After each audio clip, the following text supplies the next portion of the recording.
네, 반갑습니다. 복음, 사랑, 생명이 흐르는 아침 이정훈 목사입니다. 저희 교회 모양실에서 창을 보면 밖이 훤히 보입니다.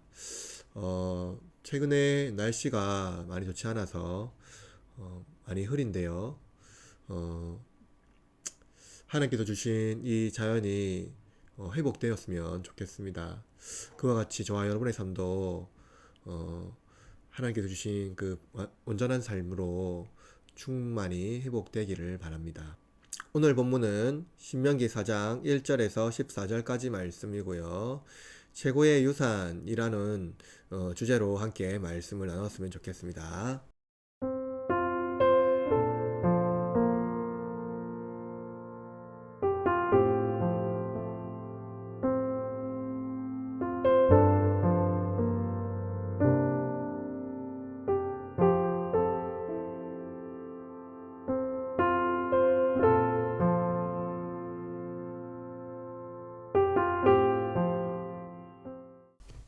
모세는 이스라엘에게 율법의 말씀 곧 규례와 법도를 듣고 순종할 것을 선포합니다. 규례와 법도를 지키고 순종하는 것에 따라서 생명을 얻을 뿐만 아니라 하나님께서 그들에게 허락하신 가나안 땅에 들어갈 수가 있습니다. 더 중요한 것은 이 율법의 말씀을 지킴으로써 하나님과 교제하며 하나님께서 그들에게 주시는 풍성한 복을 누릴 수 있다는 것입니다. 기독교 복에 대하여 오해할 수 있는데 성경에서 우리에게 가르치는 복은 좋은 소식이며 이는 생명과 구원의 복을 말합니다. 그러므로 우리가 복이라고 말할 때 세속적인 가치의 복을 떠올릴 필요가 없습니다. 하나님은 모세를 통해서 이스라엘에게 율법을 선포하셨고 그 율법에 순종하는 이스라엘에게 특별한 복을 주시는데 그것은 바로 큰 나라 사람이라는 이미지입니다. 여러분, 대국의 사람이라는 이미지는 남다른 품격과 품위를 지닌 사람이죠. 이들의 품격은 하나님께서 명하신 율법에 순종하는 그 품위를 나타냅니다. 세속적인 품격은 소유한 것에 따라서 가치가 달라지고 줄 세우기를 좋아하지요.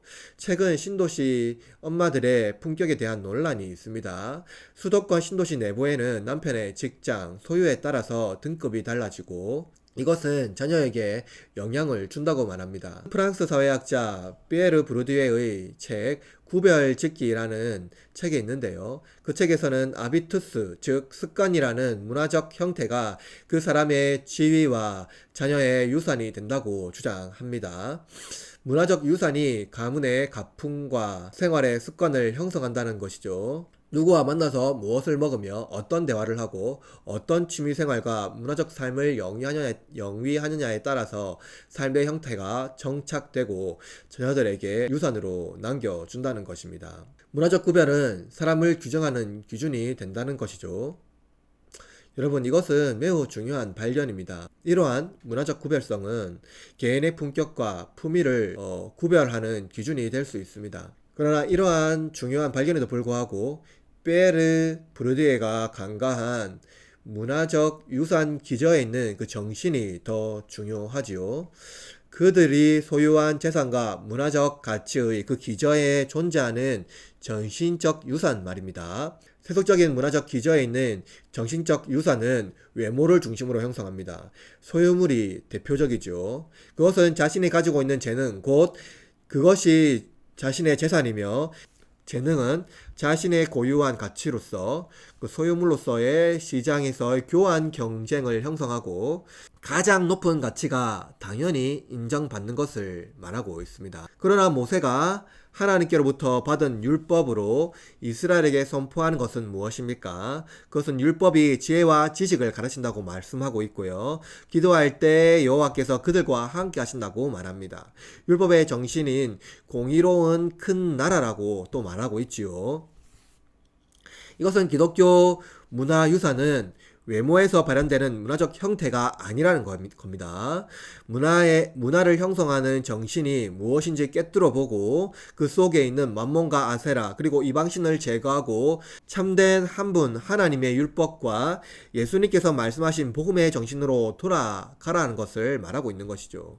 율법의 가르침은 이웃에 대한 지극히 큰 관심에서 시작됩니다.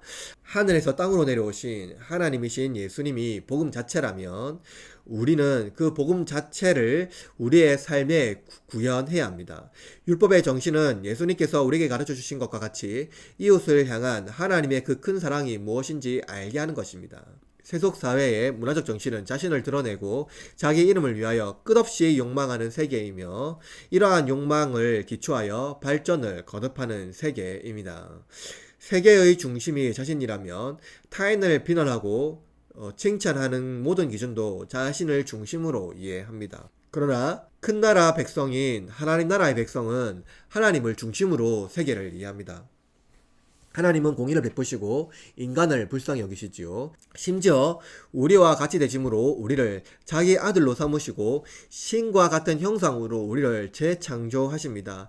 일그러진 우리를 다시 고치시고 곧게 펴시고 자기 형상으로 만드십니다. 우리가 만들어야 할 문화는 하나님의 율법의 정신을 기초하여 형성해야 합니다. 욕망과 시기, 질투로 무장한 문화가 아니라 그 큰 사랑을 배우고 실천하며 조금이라도 이웃에게 율법의 정신이 무엇인지 서로가 힘써 만들어가는 그 말씀 중심의 삶을 살아내야 하는 것이죠. 이것이 우리 자녀들에게 남겨줄 최고의 유산입니다.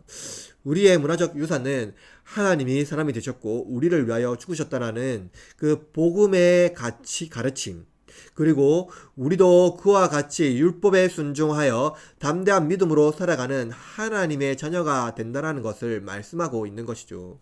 그러므로 여러분, 모세가 이스라엘 백성에게 가르쳐진 그 율법의 말씀에 순종함을 선포한 것 같이 우리 또한 이 세계 가운데에, 이 세속화되어 있는 이 세계 가운데에 하나님의 말씀을 우리가 짊어지고 이 세속화된 세계의 문화를 기독교 복음의 문화로 변형시키며 삶으로 나아가야 한다는 것을 말씀해 주고 있습니다.